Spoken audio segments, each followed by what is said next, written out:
자, 이번 시간은 우리나라 하천의 특징을 먼저 할게요. 자, 하천 지형. 아마 여러분들 교재 39페이지에 아마 그 그림이 나와 있을 거예요. 상단부에 보면은 이제 이렇게 한반도가 나와 있고 한반도 주요 산맥들이 나와 있어요. 그 산맥은 이제 우리가 뭐 보면은 여러분들 산을 얘기할 때 1차 산지라는 게 있고 2차 산지라는 게 있죠. 그래서 먼저 간단하게 쓰면은 자, 1차 산지. 자, 우리가 1차 산지 또는 1차 산맥이라고 하는 것이 있어. 산맥이라고 하는 것이 있는데 우리 1차 산맥이라는 것은 뭐 첫 번째로 만들어졌어요. 그런 뜻이 아니고요. 지구 내부에 있는 힘에 의해서 만들어진 산지예요. 그러니까 우리가 여기서 말하는 1차라는 건 있잖아. 지구 내부의 에너지. 그러니까 지구 내부의 힘에 의해서 만들어진 산이죠. 그럼 지구 내부의 힘이라는 것은 지각 변동에 의해서 집안이 융기하거나 아니면 습곡작용에 의해서 이렇게 해서 만들어진 산지를 우리는 1차 산지라고 하는 거예요. 그래서 우리 내부 에너지에 의해서 만들어진 산지가 1차 산맥, 1차 산지. 그럼 내부 에너지에 해당하는 게 뭐가 있냐? 뭐 융기 또는 뭐 습곡작용 또는 뭐 단층작용 이런 것들로 인해서 만들어진 산지를 우리는 1차 산지라고 한다 이 얘기예요. 그리고 2차 산지, 2차 산맥은 뭐냐? 2차 산맥, 2차 산지는 지구 외부에 있는 에너지, 지표면 바깥에 있는 에너지, 어떤 거냐? 물이나 아니면 바람이나 아니면 빙하 이런 걸로 인해서 깎이거나 쌓이거나 또는 운반되어지거나 또는 뭐 녹거나 이렇게 해서 만들어지는 산지를 우리는 뭐라 그러냐? 이거 2차 산지 그러는 거예요. 지구 외부에 있는 물, 바람, 빙하에 의해서 어떤 작용을 받았냐? 바로 풍화작용, 아니면은 침식, 아니면은 퇴적, 또는 운반, 또는 뭐 용식, 이런 것들로 인해서 만들어지는 작용을 우리는 2차 산지, 2차 산맥, 그렇게 얘기를 하는 거예요. 그 우리나라 산맥들을 보면 있잖아. 이렇게 1차 산맥과 2차 산맥으로 나눠지는데, 대체로 1차 산맥은 아무래도 바깥의 물바람 빙하에 의해서 만들어지는 산맥보다는 지구 내부 에너지가 훨씬 강하고 크지 않겠니? 그러니까 1차 산맥이 훨씬 더 규모가 크고 연속성이 뚜렷하고 높이도 높다 이런 얘기예요. 상대적으로 2차 산지가 연속성이 떨어지고 또는 규모도 작고 이렇게 얘기를 할 수 있겠죠. 그럼 우리나라에서 이렇게 집안의 융기로 만들어진 또는 습곡이나 단층으로 만들어진 산맥이 있는데 이렇게 특히 우리나라는 신생대 제3기 때 집안이 융기했다는 얘기 많이 했지. 그래서 우리가 이 3기 때 융기한 운동, 무슨 운동이냐? 경동성 요곡 운동이라고 저번 시간에 얘기했던 것 같아요. 이런 경동성 요곡 운동이라는 집안의 융기로 인해서 만들어진 산지가 우리나라는 1차 산지다. 그때 이 1차 산맥이라는 게 주로 이 요곡 운동에 의해서 만들어진 산맥이 어느 방향이냐? 주로 남북 방향이었죠. 그래서 우리 여기 이제 이 1차 산맥은 집안의 융기로 만들어졌고 주로 남북 방향이에요. 그래서 우리 이거 1차 산맥은 주로 남북 방향으로 배열된다. 그럼 여기 남북 방향의 산맥이 뭐 있냐? 여기 이제 표시해 보면은 요거죠. 이렇게. 자, 여기 봐봐. 마천령 산맥 또는 낭림 산맥 또는 태백 산맥. 이게 이제 집안의 융기로 만들어진 1차 산지예요. 그리고 또 이제 집안의 융기로 만들어졌는데 요 함경 산맥 또는 이게 뭐야? 소백 산맥. 이것 또한 마찬가지 1차 산지예요. 그 우리나라는 이렇게 1차 산맥이 주로 남북 방향인데 지금 남북 방향이 아닌 게 좀 몇 개 보이죠? 뭐가 있냐? 여기 나와 있는 요 함경 산맥. 집안의 융기로 만들어진 1차 산지긴 하지만 요 함경 산맥은 약간 더 기울어져 있잖아. 그러니까 남북 방향이 아니죠. 무슨 방향이냐? 라오뚱 방향이다 이렇게 얘기를 하는 거예요. 또 이제 마찬가지네. 여기 있는 소백 산맥. 완벽한 남북 방향이 아니죠? 이것도 집안의 융기로 만들어진 1차 산지는 맞지만 방향성 자체는 완벽하게 남북 방향은 아니에요. 그 무슨 방향이냐? 이거 우리가 중국 방향 이렇게 얘기를 하는 거예요. 그러니까 우리가 이런 얘기를 해야죠.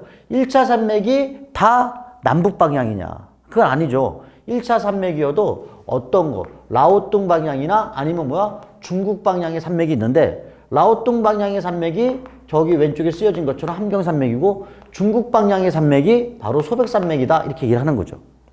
그러나 이런 얘기를 할 수 있겠죠. 남북 방향의 산맥은 1차 산맥이다. 융기로 만들어졌다라고 할 수 있는 거죠. 자, 그리고 이제 우리가 이제 차별 침식에 의해서 주로 이제 여기 침식에 의해서 만들어진 산지인데 이런 침식에 의해서 만들어진 이런 산지를 2차 산맥. 그 2차 산맥이라는 게 바로 뭐냐? 바로 라오뚱 방향의 산맥과 라오뚱 방향의 산맥과 중국 방향의 산맥이더라. 여기 쓰여져 있죠, 이렇게. 그 여러분들 내가 지금 칠판에 썼지만 이거 판사할 필요 없죠. 저기 화면에 다 나와 있는 거니까. 그 우리가 이제 중생대 때 나타났던 지질구조선. 우리 저번 시간 했잖아. 중생대 지질구조선이 어느 방향에 있었어? 라오뚱 방향과 중국 방향. 우리 저번 주에 얘기했죠. 지질구조선이 뭐라고 그랬어요? 금이라고 그랬죠. 금이 간 곳으로 물이 스며들어서 자꾸 깎이다 보니까 금이 안 간 곳이 상대적으로 높아질 수밖에 없겠죠. 이렇게 금이 간 곳은 많이 깎이고 금이 안 간 곳은 덜 깎이다 보니까 이런 차별 침식을 받은 산지를 우리는 침식작용이니까 뭐라고 그래? 2차 산지 이렇게 얘기를 하는 거죠. 그래서 여기 이제 바로 요 중국 라오뚱 방향의 산맥과 요 중국 방향의 산맥 알고 봤더니 이 차별 침식으로 만들어진 이런 라오뚱과 중국 방향의 2차 산지는 중생대의 지질 구조에 영향을 받았다 이렇게 얘기를 할 수 있겠죠. 여기다가 굳이 쓴다면 중생대 지질 구조선에 영향을 받아서 이렇게 라오뚱 방향의 산맥과 중국 방향의 산맥이 생겼다 이렇게 얘기할 수 있겠네요. 자, 그래서 일단 우리나라 산지를 1차 산지, 2차 산지. 1차 산지에 해당하는 산지는 지반의 융기로 만들어졌지만 주로 남북 방향이지만 이렇게 예외적인 라오뚱 방향과 중국 방향도 있고 그 다음에 자 중생대 지질구조선이라는 금을 따라 차별 침식받아 생기는 산지가 바로 북부지방의 중심의 라오뚱 방향과 그리고 중남부 지역 중심의 중국 방향의 산맥으로 나눠진다. 이렇게 우리가 알아두면 되겠습니다. 자 이렇게 해서 이제 우리는 이렇게 우리 산맥을 얘기하고 그래가 거기에 이제 여러분들 교재 왼쪽에 그 맨 위에 상단 왼쪽에 자 이렇게 중생대 지질구조선을 반영한 거 2차 산지 차별 침식 라오뚱 방향과 중국 방향이 있습니다. 이렇게 얘기를 할 수 있겠고요. 반면에 신생대 상기 때 집안의 융기로 지구 내부 에너지라는 힘에 의해서 만들어진 산지 주로 남북 방향이죠. 주로 남북 방향, 한국 방향. 그러나 융기로 만들어졌지만 방향성 자체가 중국 방향인 것과 라오뚱 방향인 것도 있다. 이렇게 우리가 얘기해 주면 되겠네요. 여기 빨간색으로 칠한 이유를 알겠죠? 이게 중요하다 이 얘기죠. 자, 그래서 우리나라 이제 산맥을 보면은 여러분들도 저번 주에 얘기했지만 우리나라는 경동성 요구운동의 영향의 결과 서쪽보다는 동쪽에 융기량이 많다 보니까 대부분의 빗물이 어디로 가겠어? 서쪽으로 가겠죠. 그래서 대부분의 우리나라 큰 하천은 서해로 흘러간다. 다만 이렇게 남해로 흘러가는 하천도 있더라. 그게 바로 뭐냐? 대표적으로 낙동강과 섬진강. 그리고 이제 낙동강과 섬진강. 우리 낙동강 어딘지 알죠? 이렇게 영남지방을 중심으로 이렇게 지나가는 강이 낙동강이고 섬진강이 호남과 영남지방의 경계선인 이 지리산 자락에서 발원해서 내려오는 요게 바로 이제 섬진강이죠. 그 남해로 흘러가는 대표적인 강은 낙동강과 섬진강이 있다. 이렇게 우리가 얘기할 수 있겠네요. 또 그리고 이제 남북한 통틀어서 대한민국에서 가장 긴 강은 무슨 강이냐? 당연히 여기 써 있는 압록강이죠. 안 그래? 참고로 이건 알아도 낙동강 왜 썼냐면 남한에서 가장 긴 강은 낙동강이고 남북한 통틀어 가장 긴 강은 압록강이에요. 그리고 남한에서 가장 하천의 면적이 넓은 강은 무슨 강이냐? 한강이다. 그래서 우리가 남한에서 가장 긴 강은 낙동강이고 남한에서 가장 하천의 면적이 넓은 강은 낙동강이다. 한강이다. 이렇게 우리가 알아두세요. 자, 이렇게 해서 우리는 요 얘기를 하고 이제 하천의 본격적인 얘기로 한번 들어가 볼게요. 자, 여기 칠판에 써 있는 1차 산지, 2차 산지, 1차 산맥, 2차 산맥. 자, 뭘로 구분하는지 알겠죠? 만들어진 순서로 구분한 게 아닙니다. 1차 산맥, 지구 내부 에너지에 의한 힘, 집안의 융기에서 만들어진 산지. 2차 산지, 자, 지구 외부 에너지, 풍화와 침식작용으로 만들어진 산지. 이렇게 구분하는 거예요. 자, 이제 우리 이제 본격적으로 하천 얘기에 들어가면 일단 용어 몇 개 정리할게요. 분수계라는 개념이 있어요. 하천의 경계를 이루는 부분, 물줄기를 나누는 산지의 능선. 이걸 분수계라고 그래요. 우리 분수계라는 개념 한번 잠깐 볼게요. 이렇게 높은 산이 있습니다. 자, 근데 비가 왔어요. 비가 오면 있잖아. 하필이면 산 정상부에 빗물이 떨어졌어요. 그럼 빗물은 어디로 가겠어? 지금 여러분 보기에 왼쪽 아니면 오른쪽으로 가겠죠. 그래서 자, 어떤 빗방울은 왼쪽으로 굴러 떨어져서 이렇게 A라는 하천으로 유입되게 됐어요. A 하천이 되는 거고요. 자, 여기 떨어진 빗방울이 어떤 거는 오른쪽으로 굴러 떨어져 가지고 이렇게 B라는 하천으로 유입되게 되었습니다.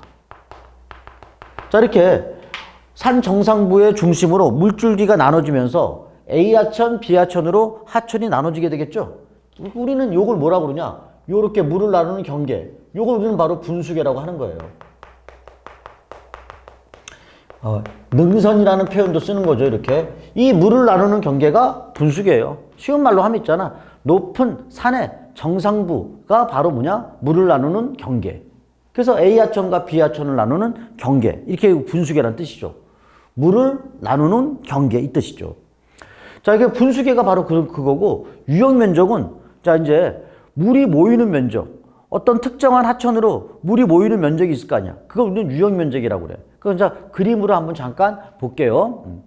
자, 우리가 이제 이런 산지가 있다고 하자. 이렇게 산이 있으면 있잖아. 여기 이제 요 빨간 줄이 보여. 분수계죠. 물을 나누는 경계죠. 예를 들어, 요 빨간 줄 왼쪽으로 떨어지면 하천이 A 쪽으로 유입되는 거고, 빨간 줄 오른쪽으로 떨어지면은 당연히 B 쪽으로 물이 모이겠죠, 이렇게. 그래서 지금 이렇게 물줄기가 만들어져요. 그 물줄기를 뭐라고 그러냐? 하계망, 이렇게 얘기를 하는 거야. 이걸 하계망이라는 말을 쓰는 거예요. 근데 만약에 여러분들, 지금 내가 여기 표시할 때, 자, 여기에 가 지점에 비가 왔어. 어느 하천으로 유입되겠어? B 하천으로 유입되겠죠. 근데 만약에 여기 나 지점에 빗방울이 떨어졌어.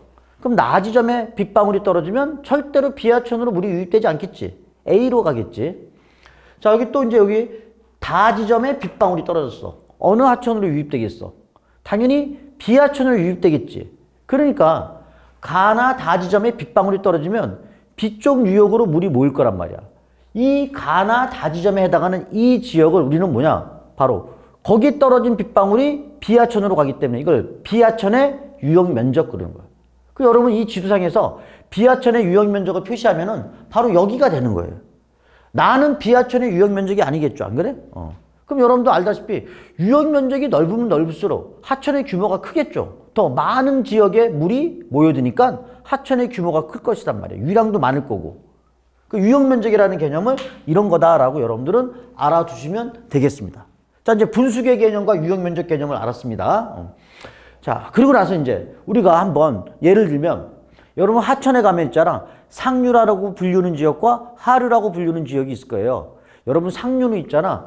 물이 지나가는 해발 고도가 높은 데서 흐르는 거고 하류는 아래 하자잖아. 물이 지나가는 고도가 낮은 곳에서 흐르는 거란 말이에요. 그럼 여러분 지금 여기 이 점선이 뭐냐면 이 점선이 분수계예요. 분수계. 이거 점선이 물을 나누는 경계죠. 이렇게 지금 분수계로 나눠지다 보니까 이 분수계 안쪽에 비가 떨어지잖아.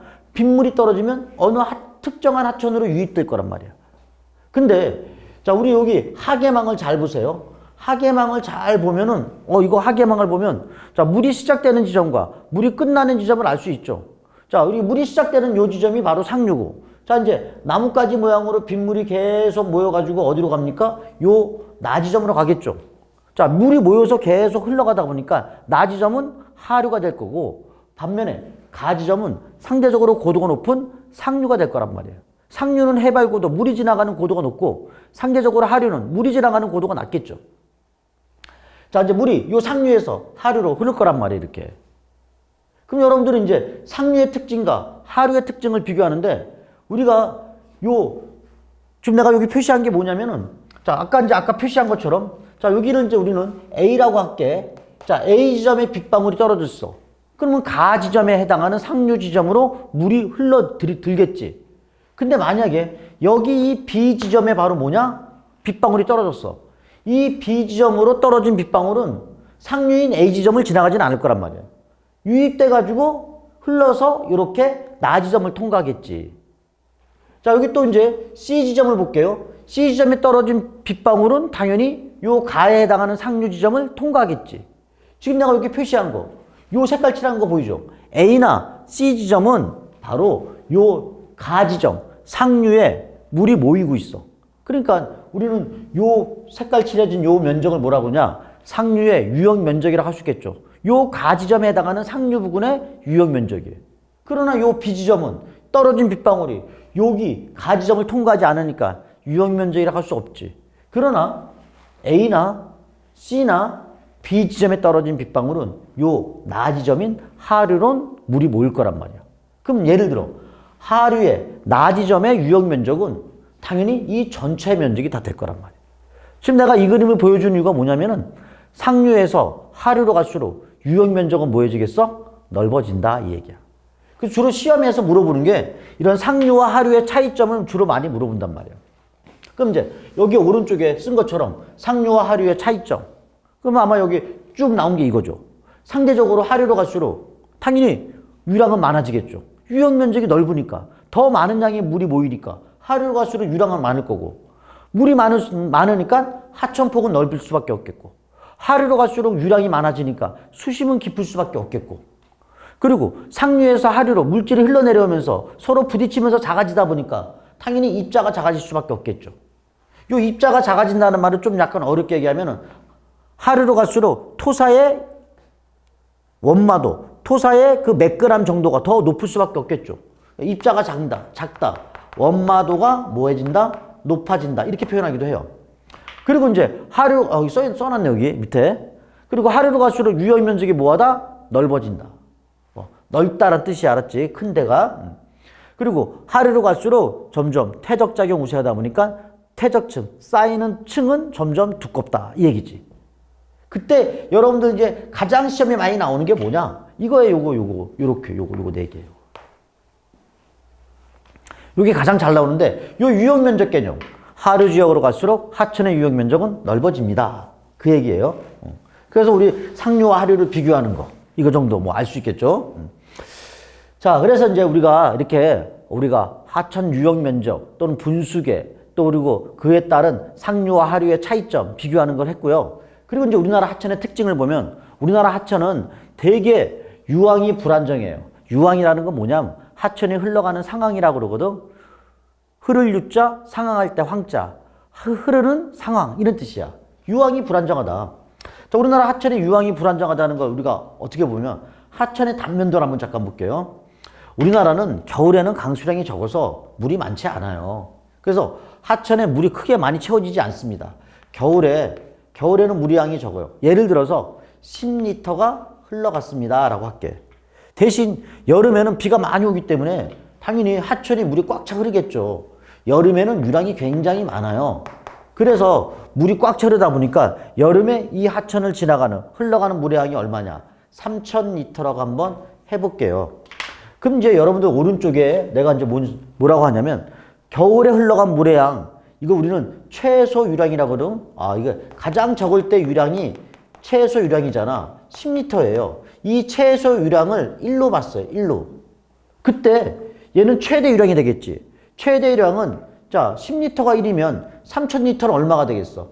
300이라고 되겠죠? 300. 그래서 우리는 우리가 최소 유량 대비 최대 유량의 비, 요거를 요 300이라는 숫자를 뭐라고 그러냐? 이걸 우리는 하상 계수라고 하는 거예요. 우리나라는 그래서 이렇게 여름에 비가 엄청 많아서 유량이 많이 흐르고 그리고 겨울에는 비가 적어서 유량이 적다 보니까 이렇게 적을 때와 많을 때의 차이가 심해. 그럼 당연히 우리나라는 뭐야? 하천에 흘러가는 상황이 안정해, 불안정해? 불안정하죠. 우리가 이렇게 흘러가는 상황이 불안정하다는 걸 아까 뭐라고 그랬어? 유황이 불안정하다 이렇게 얘기를 하죠. 유황이 불안정하다. 그 유황이 불안정하다는 얘기를 이렇게 숫자 값으로 표현한 거 하상계수인 거야. 우리나라는 유황이 불안정하기 때문에 하상계수가 당연히 클 수밖에 없겠죠. 이렇게. 우리나라 이렇게 유황이 불안정하고 하상계수가 큰 이유가 뭐냐? 그 이유는 여러분 여기 써 있잖아. 이렇게. 요거. 여름철 집중호우, 좁은 유역 면적 이런 것 때문에 우리나라는 하천의 유황이 매우 불안정하다. 두 가지 이유 꼭 써놓으세요. 여기 형광펜 칠해놓으세요. 자, 우리나라 여름에 비가 엄청나게 많이 오니까 확 올라가니까 그것 때문에 하상계수가 커지는 거고 유역 면적이 좁아. 유역 면적이 좁다는 얘기는 물이 모이는 시간이 짧죠. 여러분들 이거 한번 해볼게. 자, 여러분 이제 욕조가 있어. 욕조. 집에 욕조가 목욕탕에 욕조 있잖아. 그럼 욕조에다가 샤워기를 틀어놨어. 그럼 샤워기를 틀어놔서 이 욕조 밑바닥에 물이 차오르는 시간이 빨리 올라가진 않죠. 욕조가 넓으니까 물이 찬찬히 올라가겠지. 근데 만약에 이빨을 닦기 위해서 여러분들 컵이 있어. 컵에다가 이제 샤워기를 틀어서 물을 채웠어. 자, 물이 빨리 차겠죠. 컵이라는 건 좁은 유역 면적이야. 그러니까 똑같은 일정 시간 같은 양의 비가 내릴 때 좁은 유역 면적은 물이 빨리 차오르는 거야. 근데 넓은 유역 면적은 천천히 차오르겠지. 그러니까 우리나라가 이제 바로 뭐야? 하천의 유역 면적이 대부분 다 좁기 때문에 비가 오면 하천의 수위가 짧은 시간 내에 빨리 올라가는 거야. 수위가 짧은 시간 내에 빨리 올라간다는 얘기는 무슨 얘기야? 굉장히 유황이 불안정하다 얘기죠. 그럼 그거 뭐야? 하상계수가 크다. 그래서 우리나라가 이렇게 유황이 불안정한 것은 여름철에 집중적인 호우와 더불어 이렇게 커피잔처럼 우리나라는 하천의 유역 면적이 좁기 때문에 비가 오면 바로바로 하천에서 수위가 급증한다 이 얘기예요. 그것 때문에 이렇다 이렇게 알아두시면 되겠네요. 자, 여러분들 여기 뭐 요거 여러분들 뭐 화면 캡처해 가지고 해도 되겠죠? 자, 필기 뭐 크게 어렵지 않을 거예요. 자, 이건 지웁니다. 자, 우리나라 하천의 특징 첫 번째 끝났습니다. 이제 두 번째 특징이 뭐냐? 감조하천이에요. 감조하천이라는 건 뭐냐면 조차를 느낀다, 밀물 썰물을 느낀다 이런 뜻이죠. 그래서 우리 감조하천이라는 것은 자, 밀물 썰물을 느끼는 하천 이런 뜻이에요.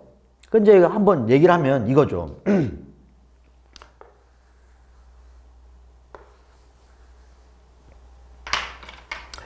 자, 이게 이게 하천이에요. 자, 왼쪽이 뭐냐? 왼쪽이 이제 서해바다라고 한번 해볼게요. 자, 이게 서해바다예요. 우리나라 서해는 여러분들도 알다시피 밀물, 썰물 그게 매우 큰 바다 중에 하나죠. 자, 예를 들어서 썰물이 됐어. 썰물이 되면 있잖아. 바닷물이 먼 바다로 쭉 빠져나가죠. 자, 그 썰물이 됐어. 그러면 육지에서 내려오는 강물이 먼 바다로 잘 빠져나갑니다. 굉장히 잘 빠져나가요. 근데 만약에 밀물이 됐어. 자, 밀물이 되면 어떠냐? 자, 바닷물이 육지 쪽으로 밀고 들어오죠. 바닷물이 육지 쪽으로 밀고 들어와. 이게 이제 밀물이야. 밀물이면 자, 아무래도 여러분들 강물이 바다로 빠져나가는 힘보다는 바닷물이 육지로 밀고 들어오는 힘이 더 강하지 않겠니? 그럼 밀물이 되면 강물이 흘러내려오다가도 바닷물에 막혀가지고 바닷물하고 섞여요. 그리고는 오히려 내려가지 못하고 오히려 역류하는 경우가 생겨. 역류한다고 이렇게. 그래서 우리가 이렇게 바닷물하고 섞인 강물이 강상류로 뭐합니까? 역류하게 돼요. 그 역류하는 구간을 뭐라 그러냐? 이 역류하는 요 구간을 우리는 감조 구간이라고 하는 거예요. 이런 감조 구간이 나타나는 하천이 바로 뭐냐? 이게 바로 우리는 감조 하천이다 이렇게 얘기를 하는 거죠. 그럼 이 감조 구간은 주로 어느 부분이야? 하류 부근이죠. 밀물일 때의 바닷물하고 강물하고 섞여가지고 당연히 짠물이 올라가겠지? 그 짠물이 올라가기 때문에 이 감조 구간에서는 무슨 피해가 심하냐? 염해 피해가 심하더라. 이렇게 얘기를 할 수 있는 거죠. 그 우리나라 서남해 하천은 이렇게 밀물, 썰물의 차이가 크기 때문에 이렇게 밀물 때 강물과 섞인 바닷물이 오히려 강상류로 역류하는 감조 구간이 나타나는 감조하천이고 이 감조하천은 그 감조 구간 하류부에서는 염해 피해가 심하다. 이렇게 얘기를 하는 거죠. 이걸 한번 또 다른 그림을 한번 그려볼게요. 이렇게. 하천이 이렇게 있습니다. 상류에서 하류로 하천이 내려가요. 자, 그럼 여기 이제 어디냐? 여기 이제 바닷물이죠. 여기 해수면. 이게 해수야. 해수면, 바다. 자, 이제 썰물이 됐다? 썰물이 되면 당연히 바닷물이 먼 바다로 쭉 빠져나가지, 안 그래? 바닷물이 먼 바다로 쭉 빠져나갑니다. 그래서 바닷물이 먼 바다로 쭉 빠져나가니까 썰물을 내가 이렇게 표현할게요.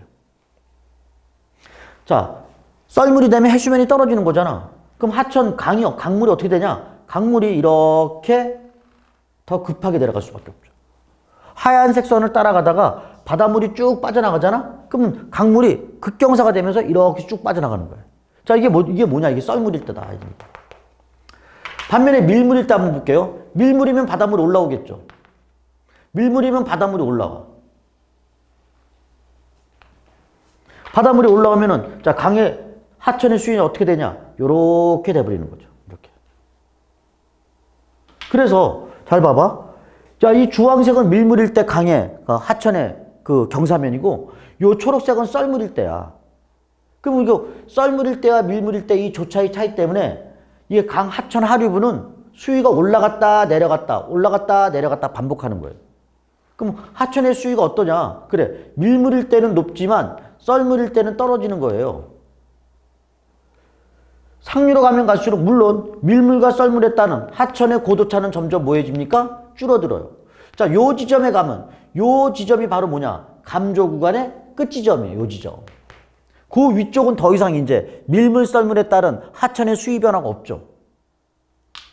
그러니까 감주 하천은 바닷가 쪽으로 갈수록 밀물일 때와 썰물일 때 하천 수위 변동이 매우 심한 거예요. 이렇게. 이걸 뭐 여기다 그림으로 다시 한번 그리면 수위 변화가 어떠냐? 이렇게 크죠. 이렇게 여기. 자, 똑같은 감조 구간에도 상류 쪽으로 갈수록 점점 밀물 썰물에 그 느끼는 감조 차가 작을 수밖에 없겠죠. 그리고 자, 밀물 썰물을 전혀 못 느껴. 이게 바로 감조 구간의 끝 지점이죠. 그 우리나라 서해로 흘러가는 강들이 있잖아. 밀물 썰물 조차가 매우 크기 때문에 대부분 다 감조 하천이에요. 특히 강하류 쪽으로 갈수록 밀물 썰물에 따른 수위 변화가 매우 심하다 이 얘기죠. 그래서 우리가 여기 밀물일 때, 썰물일 때보다 밀물일 때는 강물이 바다로 빠져나갈 수가 없지. 오히려 이때는 뭐냐? 이 밀물일 때는 강물이 강상류로 역류하게 돼 있죠. 여기다 그리면 이제 역류한다 이렇게 할 수 있겠죠. 언제? 밀물일 때는. 이렇게. 유속이 느려지는 거겠지. 오히려 역류한다는 얘기는 얘는 상대적 유속이 빨라지는 거겠지. 그러니까 여러분들 지금 이 그림 있지? 이 그림을 여러분들은 잘 이해해야 돼. 위에 그림이 아니라 아래 그림을 잘 이해해야 되는 거예요. 그 아까 얘기한 것처럼 이렇게 밀물 때 역류하다 보면 염해 피해가 심하니까 자, 우리 안 되겠다. 여기다가 뭐 해야겠냐? 이 밀물하고 요 밀물일 때 강물하고 바닷물하고 섞이는 걸 막기 위해서 자, 밀물일 때 바닷물이 올라오는 걸 막을 수는 없잖아. 올라오되 강물하고 바닷물하고 섞여서 역류하면 염해 피해가 심하니까 야, 이 염해 피해 막고자 여기에 밀물일 때 강물하고 바닷물하고 섞이지 않게끔 이렇게 뚝을 하나 만들어 놓는 거예요. 이 뚝을 우리는 바로 뭐라고 하냐? 이걸 우리는 하구 뚝이라고 하는 거야, 이렇게. 그럼 하구 뚝을 건설하면 여기는 이제 뭐야? 강물하고 바닷물하고 서로 안 만나게 되지. 그럼 이제 하구 뚝을 건설하면 알다시피 염해는 늘어나 줄어들어. 염해는 줄겠죠, 이렇게.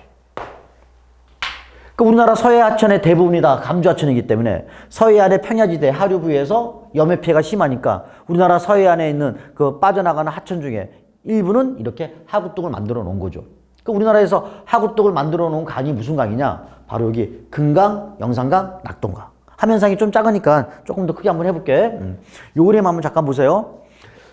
자, 밀물일 때는 바다에서 강물과 섞인 바닷물이 내륙까지 역류하는 거예요. 물론 요 감조 구간의 끝 지점까지만 역류하는 거죠. 나머지는 이제 점점 뭐가 되겠습니까? 계속 내려오겠죠. 강물이. 그래서 우리가 이제 여기 이 감조 구간의 끝 지점 있지. 자, 무슨 색깔로 표시해야 되나? 초록색으로 표시할게요. 여기 감조 구간의 끝 지점. 내륙에서 내려오는 하천. 자, 밀물 때 역류하는 강물. 그래서 우리가 바닷가에 있는 사람들이 밀물 때 배를 타고 여기까지 올라올 수 있는 거야. 그래서 아까 여기 밀물일 때 해안가 바닷가 사람들이 수산물을 싣고 내륙에 장사하기 위해서 이렇게 감조 구간의 끝 지점까지는 역류하기 때문에 여기까지 올라오는 거야. 뭘 싣고? 수산물을 싣고. 자, 내륙에 있는 사람들은 계속 농산물을 싣고 강을 따라 이렇게 내려와서 강경에 오는 거죠. 감조 구간의 끝 지점에. 그럼 여기는 알고 봤더니 이 사람들은 농산물을 싣고 왔어. 그럼 강경이라는 것은 뭐냐? 수산물도 올라오고 농산물도 올라오다 보니까 농산물과 수산물은 서로 교환 가치가 매우 크잖아. 서로 바꿔 먹겠지. 그러니까 옛날부터 이렇게 감조 구간의 끝 지점은 농산물과 수산물이 서로 교환되는 대표적인 시장인 거예요. 여기 우리가 시장으로 많이 발달됐다. 여러분들 그래서 이 금강에 이 강격이라는 곳이 과거에 바로 해안가에 바로 수산물을 실은 어민들이 와서 여기다 젓갈을 많이 팔았기 때문에 강격이 젓갈시장으로 유명하죠. 그렇죠? 자, 우리나라 서해안의 대부분의 강들은 이렇게 감조하천이기 때문에 바로 조차가 커서 하류 부근에서 염해 피해가 매우 심한데 그 염해 피해를 막고자 하구뚝을 만들었어요. 하구뚝을 막으면 강하고 하천은 단절되지만 그래도 염해 피해를 막을 수 있잖아. 그 우리나라에서 하구뚝이 건설되어 있는 강, 어떤 강이냐? 여러분들 지도상의 위치를 잘 봐줘야 돼. 어떤 강이냐? 요거 금강, 영산강, 낙동강. 금강, 영산강, 낙동강. 우리나라 4대 강 하면 있잖아. 한강, 금강, 영산강, 낙동강 아니야? 그 우리나라 4대 강 중에서 한강은 하구뚝이 없어요. 한강은 하구뚝이 없어요. 이렇게. 또 우리가 하나 더 강 얘기하면 여기 섬진강 있지. 섬진강은 하구뚝이 없어요. 우리가 다른 건 몰라도 요 강 5개 중에 야 금강, 영산강, 낙동강에는 하구뚝이 건설되어서 이렇게 밀물썰물의 영향을 안 받고 한강과 섬진강은 하구뚝이 없기 때문에 밀물썰물의 영향을 많이 받습니다. 위치, 강의 위치, 그리고 하구뚝의 유무 꼭 알아두시기 바라고 이 그림 감주하천은 하류로 갈수록 수위 변동이 심하다. 상류로 갈수록 수위 변동이 줄은데 딱 끝나는 점이 뭐야? 감조 구간의 끝 지점 이렇게 되겠죠. 요 지점이 과거에는 뭘로 많이 발달했다고? 내륙에서 올라오는 수산물, 바다에서 올라오는 수산물, 내륙에서 내려온 농산물. 그게 바로 여기가 시장으로 발달돼 있고 그게 오늘날 충청남도 논산의 강경이라는 강경읍이에요. 원래 강경읍 이런 곳이 유명한 젓갈시장으로도 유명한 사례가 된다 이 얘기죠. 그래서 우리 여기 논산의 젓갈시장, 논산 강경의 젓갈시장. 왜 내륙 쪽이 젓갈시장이에요? 과거에 이런 역사적이라기보다는 뭐 그래 역사적이라고 할 수 있겠지. 역사적 이유가 있기 때문에 그렇다 이 얘기예요. 자 그럼 우리가 지금 오늘 요 시간 동안에 한 거 수능에 안 나오냐? 수능에 나오죠. 어떻게 나오나 한번 볼게요. 자 2021학년도 수능이죠. 낙동강 상류 하류의 하천 특성을 물어봤습니다. 여기 A와 B가 나와 있죠? 좀 더 자세히 보니까 여기 A와 B, 분수계와 하천이에요. 자, 여러분들 분수계 안에는 하나의 하천이고 그 하천은 물이 흘러가는 고도에 따라서 상류와 하류를 구분하죠. 그럼 여러분들 여기 요 A 지점하고 요 B 지점 보면은 어디가 상류고 어디가 하류냐. 여러분 알다시피 하천이 시작되는 곳이 상류고 그리고 그 물들이 모여서 빠져나가는 쪽이 뭐야? 하류이기 때문에 선을 따라 그려보면은 여기 B 지점보다는 A 지점에서 물이 이렇게 모이지 않냐? 이렇게 모여가지고 이렇게 이리로 가는구나. 이렇게 해서 가니까 여러분들 A가 상류고 B가 하류라는 건 금방 알 수 있단 말이에요. 그럼 여기 이제 이 질문의 요지가 뭐예요? 상류에 비해서 하류 지점의 특성을 발표해 볼까요? 그죠? 그럼 그 맞는 학생이 누구냐? 갑이라는 학생이 봐봐. 하류의 특징이에요. 하류가 해발 고도가 높아요? 아니죠. 하천의 평균 폭이 좁아요. 하류가 평균 폭이 좁아요? 넓죠. 하천의 평균 경사가 완만해요. 하류로 갈수록 하천의 경사가 완만해요. 딩동댕. 정답 몇 번? 3번. 자, 하천의 평균 유량이 적어요. 하류로 갈수록 평균 유량이 적어요? 아니죠. 하구로부터의 거리가 멀어요. 하구가 뭐야? 바다죠, 바닷가. 강과 바다가 만나는 곳. 하류로 갈수록 당연히 하구, 바닷가와 거리는 가깝죠. 땡. 그러니까 21학년도 수능 문제 별거 아니더라 이렇게. 자 이제 이거는 작년 평가원 문제예요. 작년 평가원 문제. 자 요 그림 한번 잠깐 볼게. A, B, C 지점의 수위 변화예요. 근데 지금 봐봐. 1월 5일 0시부터 1월 6일 또는 1월 6일 0시부터 1월 7일 이틀간의 수위, 하천의 수위가 C는 뭐예요? 일정하죠. 수위 변동이 없어요. 근데 여기 A 볼까? A는 수위 변동이 매우 심하네. 오르락 내리락. 요 B는 어때? 수위 변화가 거의 없죠. 수위 변화가. 그럼 여러분들 여기 보세요. 여기 감주하천의 하류부로 가면 감조 구간에는 밀물썰물에 따른 하천의 수위 변화가 매우 심하지. 근데 점점 상류로 가면 수위 변화가 줄고 더 상류로 가면 아예 수위 변화가 생기지 않는 밀물썰물의 영향을 받지 않는 곳이 생기잖아. 그럼 요 A는 수위 변화가 매우 심한 걸로 봐서는 밀물썰물의 영향을 많이 받는 곳이라는 얘기죠. 여기 보니까 점 찍은데 여기에 세 군데가 있잖아요. 이렇게. 그럼 수위 변화가 심하려면 어떻게 돼야 돼? 밀물썰물의 조차가 큰 바닷가 쪽으로 가야 될 거 아니냐. 근데 지금 여기 보니까 강 하류 지점 여기 하나 있고 여기 하나가 있잖아. 그럼 하류가 두 군데니까 하류로 갈수록 밀물썰물의 변화가 심하지 않아요? 이렇게 할 수 있지. 하류로 갈수록 밀물썰물의 변화가 심하지 않아요? 이렇게. 맞지? 근데 왜 여기는 두 군데인데 지금 여기 보니까 밀물썰물에 따른 수위 변화가 심한 곳은 하나뿐이 없냐. 여러분 여기 보니까 이 그림을 한번 잠깐 보실래요? 여기 좀 자세한 그림 볼게. 하류지만 여기는 하구뚝이 건설돼 있어. 바닷물이 못 들어오게 막았잖아. 그러니까 당연히 뭐야? 수위 변화가 생겨 안 생겨? 안 생기지. 대신 얘는 하류이기 때문에 하류로 갈수록 수심은 깊죠. 하천에 물의 양이 많으니까 수위가 높아지겠죠. 그 여러분들 여기 이제 그림 보면 요게 이 그림 이게 바로 수위야. 수위가 높을수록 뭐예요? 하천에 수심이 깊다는 얘기니까 하류야. 근데 하류구지만 왜 B는 수위 변화가 없을까? 하구뚝이 있으니까. A는 왜 수위 변화가 심할까? 밀물썰물에 따른 조차 영향을 많이 받으니까. C는 왜 수위가 낮아요? 아, 수심이 낮아? 물의 양이 적어? 왜? 상류니까. 그래서 지금 여러분들 여기 이제 요 그림을 동시에 그리면 얘는 수위도 낮아요. 유량이 적어서 수심도 낮은 상류부예요. 상류부는 점 3개 중에 요것뿐이 없네. 요게 C가 될 거고 반면에 수위가 높아요. 물의 하류이기 때문에 물의 양이 많아서 수위가 높은데 왜 A는 수위 변화가 심한 밀물썰물 조차 영향을 받는 감조 하천이지만 왜 B는 똑같은 서해안 쪽에 있지만 왜 이렇게 수위 변화가 없어요? 하구뚝이 건설되어 있으니까요. 그 하구뚝이 건설되어 있는 요 섬진강이 B가 되고 요게 A가 되겠지. 그래서 이제 문제를 보면 가나 모두 댐 건설 이후 하산 개수가 커졌다. 여러분 댐을 건설하면 유황이 안정돼 불안정해? 안정되죠.